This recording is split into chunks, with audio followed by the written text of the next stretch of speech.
জগন্নাথ বিশ্ববিদ্যালয়ের ছাত্র সংসদ নির্বাচনে শিবির সমর্থিত প্যানেলের ভূমিধ্বস বিজয় হয়েছে।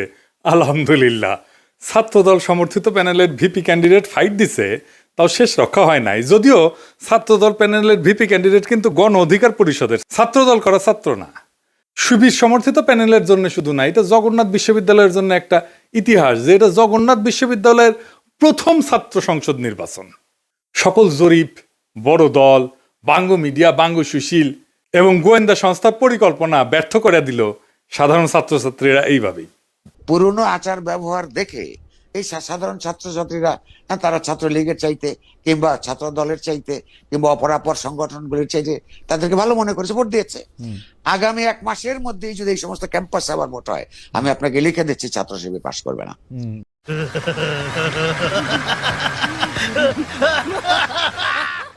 ইদানিং তো আবার জরিপ চলতেছে।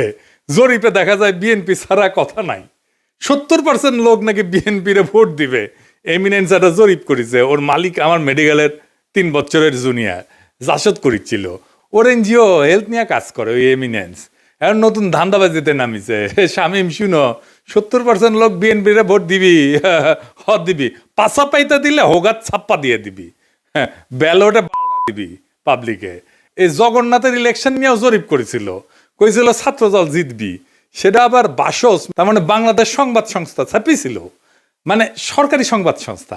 এটি মাহবুব মুর্শেদকে চাকরি দিছে আসিফ নজরুল।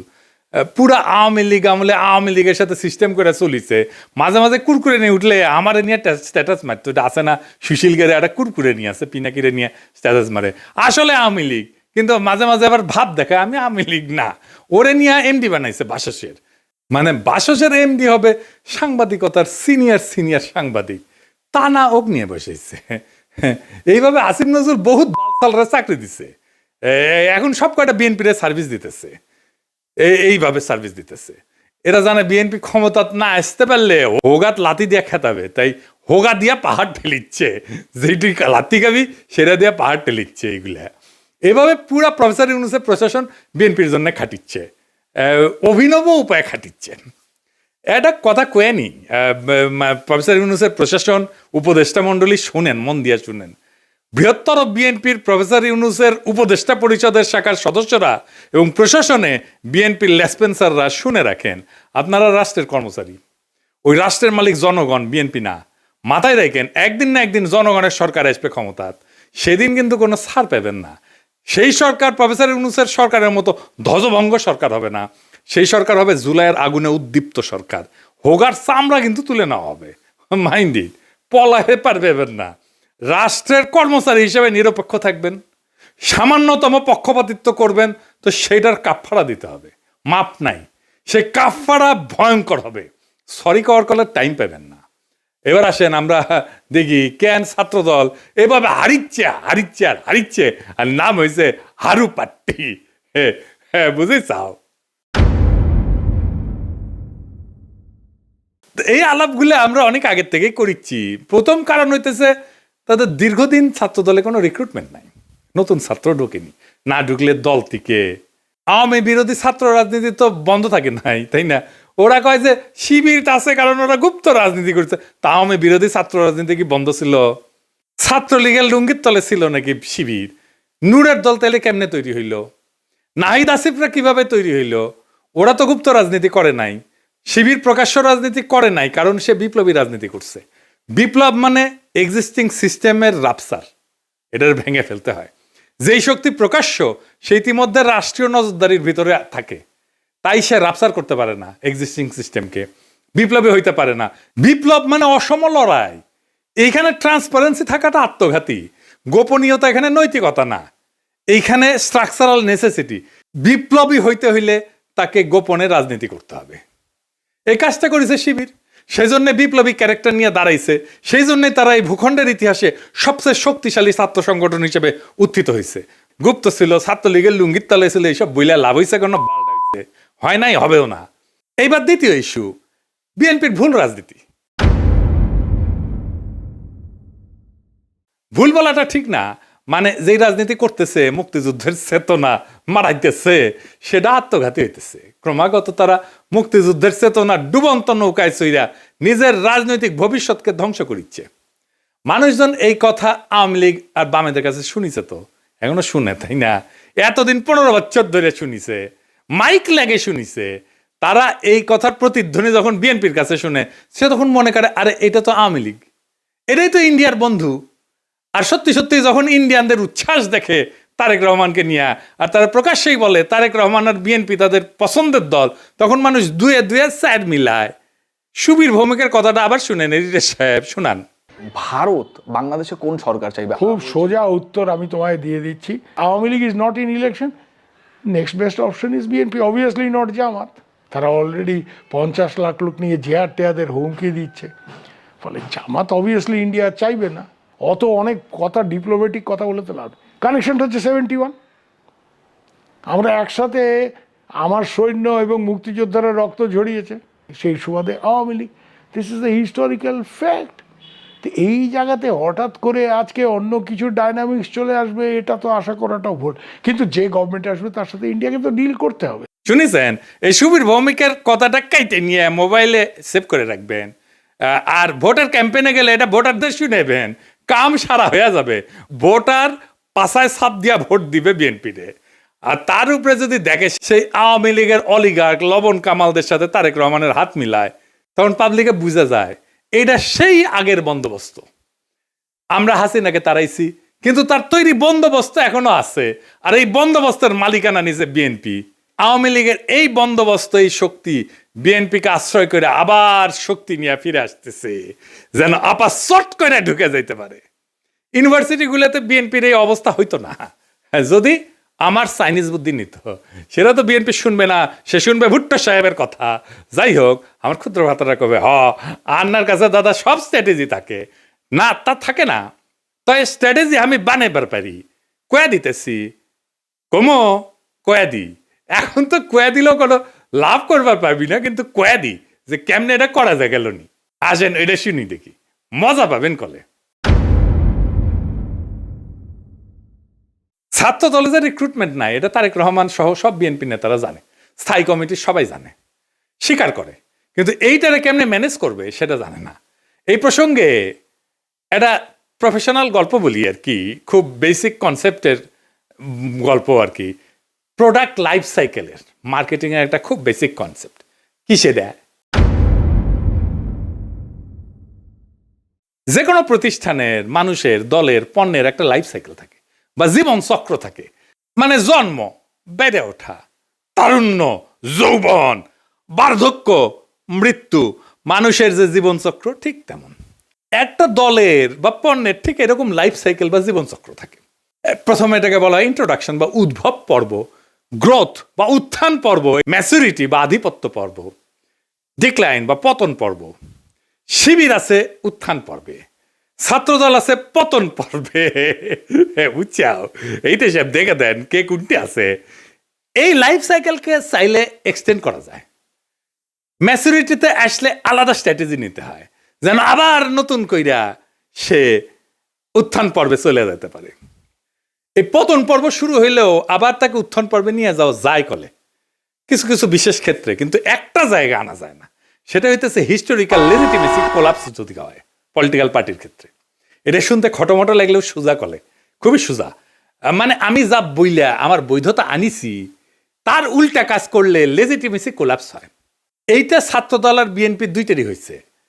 বিএনপি মুক্তিযুদ্ধরে তার পলিটিক্যাল অ্যাঙ্কার বানাইছে, উঠি খুঁটি গাড়িছে, কিন্তু বিএনপি ছিল আওয়ামী লীগের মুক্তিযুদ্ধের বয়ানের অ্যান্টিথিসিস। মুক্তিযুদ্ধ হয়েছে বাঙালি জাতীয়তাবাদের স্লোগান নিয়ে, তাই না? সংবিধানে তো ঢুকেছে। তো বিএনপি আসছে বাংলাদেশি জাতীয়তাবাদ নিয়ে। মুক্তিযুদ্ধের চেতনা ছিল ধর্ম নিরপেক্ষতা, বিএনপি আনিছে পরম করুণাময় আল্লাহ তাআলার উপর পূর্ণ আস্থা এবং বিশ্বাস। আওয়ামী মুক্তিযুদ্ধের লক্ষ্য ছিল সমাজতন্ত্র, বিএনপি কইছে না না, সমাজতন্ত্র মানে যদি হয় অর্থনৈতিক এবং সামাজিক ন্যায় বিচার, তাইলে ঠিক আছে, অন্য সমাজতন্ত্র আমি মানি না। বিএনপি ওইটা নিয়ে লেজিটিমেসি পাইছিল, ওই লেজিটিমেসি কোল্যাপস করেছে 2024-এর 5ই আগস্টের পরে, যখন মুক্তিযুদ্ধ। এই জন্যই বিএনপি জিততে পারবে না। সামনের ইলেকশনে। কিন্তু ছাত্রদল এটা ডিক্লাইন ফেজে গেছে আরো আগেই, মানে বিএনপির লেজিটিমেসি কোলাপস করার আগেই গেছে। সেই জন্য আমি কইতেছি যে কিভাবে বিএনপি যদি লেজিটিমেসির কোলাপস না হইতো তাইলে ছাত্র দলকে বাঁচাইতে পারতো, এখন সে চাইলেও পারবে না বাঁচাইতে। কেমনে পারতো? প্রথমে ছাত্র দলকে বিলুপ্ত করে দিতে হইতো, থেকে লাভ নাই, কারণ দল তো নাই, সমর্থন নাই, রিক্রুটমেন্ট নাই, থেকে লাভ কি? ভোটে জিতে না, হারু পাট্টি। তাইলে এটারে বিলুপ্ত কইরা সবাই রে বৈষম্য বিরোধী ছাত্র সংগঠনে একীভূত করতে হইতো। এটা হইলে বৈষম্য বিরোধী ছাত্র সংগঠনের সবচেয়ে বড় স্টেক হোল্ডার হইতো ছাত্রদল থেকে আসা লোকগুলা। বৈষম্য বিরোধী ছাত্র সংগঠনই হইতো বিএনপির গণছাত্র সংগঠন। সে আরো বৃহত্তর ঐক্যের চেষ্টা করতো, ছাত্র অধিকার পরিষদকে নিত, ইনকিলাব মঞ্চকে নিত, এরকম ছোটখাটো দলগুলোকে সে ঢুকায় ফেলতো, একীভূত করে ফেলতে পারতো। তাইলে শিবিরের একটা শক্তিশালী বিরোধী দল দাঁড়াইতো। এটা হইলে শিবিরের সাথে শক্ত ফাইট দিতে পারতো, অনেক জায়গায় জিতেও যেতে পারতো। আর যে রিক্রুটমেন্টের গ্যাপ তৈরি হয়েছে সেটা পূরণ হইতো, কারণ এই বৈষম্য বিরোধী ছাত্ররা তো ছাত্রদল করে না, এরা তো নতুন তরুণ, আরো তরুণ, এরা ঢুকতো, তাইলে তার গ্যাপটা পূরণ হইতো। এখন ইলেকশন হইতেছে আর মারা খাইতেছে বিএনপি, নামই হয়ে গেছে হারু পাট্টি। এখন আমার ক্ষুদ্র ভাতারা একটা বিরাট কোশ্চেন করে ফেলতে পারে আমাকে, আমি কালে ডরে আছি। হ্যাঁ, যে কয় যদি দাদা দলে যদি এইভাবে লাইফ সাইকেলের মধ্যে যায়, উত্থান পতনের মধ্যে দিয়া যায়, তাহলে তো আমেরিকা রিপাবলিকান আর ডেমোক্রেটদের মইরা ভূত হয়ে যাওয়ার কথাই ছিল। এইগুলো তো ভালোই টিকে আছে। তো মাঝে মাঝে বুঝছাও আমার মনে হয় যে আমি দিনে 4-5টা করে ভিডিও বানাই, ব্যানে এগুলো ব্যাখ্যা করি। মেলা কোশ্চেন আছে সবার মাথার, তাই না? হ্যাঁ, এটা খুব ইন্টারেস্টিং প্রশ্ন করে করেছেন আপনারা, না করলেও কয়ে দিলাম, তাই না? আসেন এবার বুঝে দেখি। আমেরিকান রিপাবলিকান আর ডেমোক্রেটিক পার্টি এটা স্বাভাবিক রাজনৈতিক দল না, ওইগুলো কার্যত রাষ্ট্রের ভেতরে একটা ইনস্টিটিউশনালাইজড পাওয়ার মেকানিজম। এটা কি? এটা প্রতিষ্ঠান হয়ে গেছে, এটা দল নাই, এটা রাষ্ট্রের সাথে একীভূত হয়ে গেছে, অনেকটা চাইনিজ কমিউনিস্ট পার্টির মতো। তাই ওদের পতন হয় না, ওদের রূপ বদলায়। এই যে লাইফ সাইকেল থিওরি, যে জীবনচক্র থিওরি যেটা কইলাম, এটা কাজ করে হয়েছে, এটা ক্লাসিক রাজনৈতিক দলের মতো, ক্লাসিক রাজনৈতিক দল যেগুলো আদর্শিক দল বা ক্যারিসমেটিক লিডার আছে, যেমন মুজিবের দলের মতো, জামাতের মতো, শিবিরের মতো, কমিউনিস্ট পার্টির মতো, রেভলিউশনারি বা পোস্ট কলোনিয়াল দল কংগ্রেসের মতো, এবং দুর্বল রাষ্ট্র কাঠামোর দেশে Bangladesh, Pakistan, Africa, Latin America, এই সমস্ত জায়গায় এই সমস্ত থিওরি খাটে দলগুলোর ক্ষেত্রে। কংগ্রেসের মরে যাওয়া দেখে বুঝতে পারতেছেন, বিজেপির উত্থান থেকে বুঝতে পারতেছেন। আমেরিকান পার্টিগুলো আলাদা, রিপাবলিকান পার্টি, ডেমোক্রেটিক পার্টি, কোনোটাই কোনো ইডিওলজি না, কিন্তু কোনোটা একজন লিডারের উপরে দাঁড়ানো না, আদর্শিক নেতা নাই, কোনোটা একটা শ্রেণীর একচ্ছত্র প্রতিনিধি না, বরং এরা হইলো একটা নির্বাচনী ঐক্যের একটা ফ্রন্ট। এবং এরা কখনো পতন হয় না কয়েকটা কারণে, আমি এটা করে বলি। 1 নম্বর হইতেছে 2 পার্টি সিস্টেম, এখানে 3 নাম্বার পার্টি এসে ক্ষমতার অংশ হওয়া এক্সট্রিমলি ডিফিকাল্ট। সেই জন্য এই 2 পার্টির বাইরে আসলে কেউ যাইতে চায় না, রিস্ক নেয় না। আমেরিকার মানুষ রাগ করলে নতুন দল বানায় না, পুরানো দলের ভিতরে ঢুকে সেটা বদলানোর চেষ্টা করে। এবং আপনি দেখবেন রিপাবলিকান এবং ডেমোক্রেটিক পার্টি দুটেরই বদল হয়েছে ভিতর থেকে মেলাবার, 1-2বার না। এই কারণে দল ভাঙে না, ভেতরের রূপটা বদলায় যায়।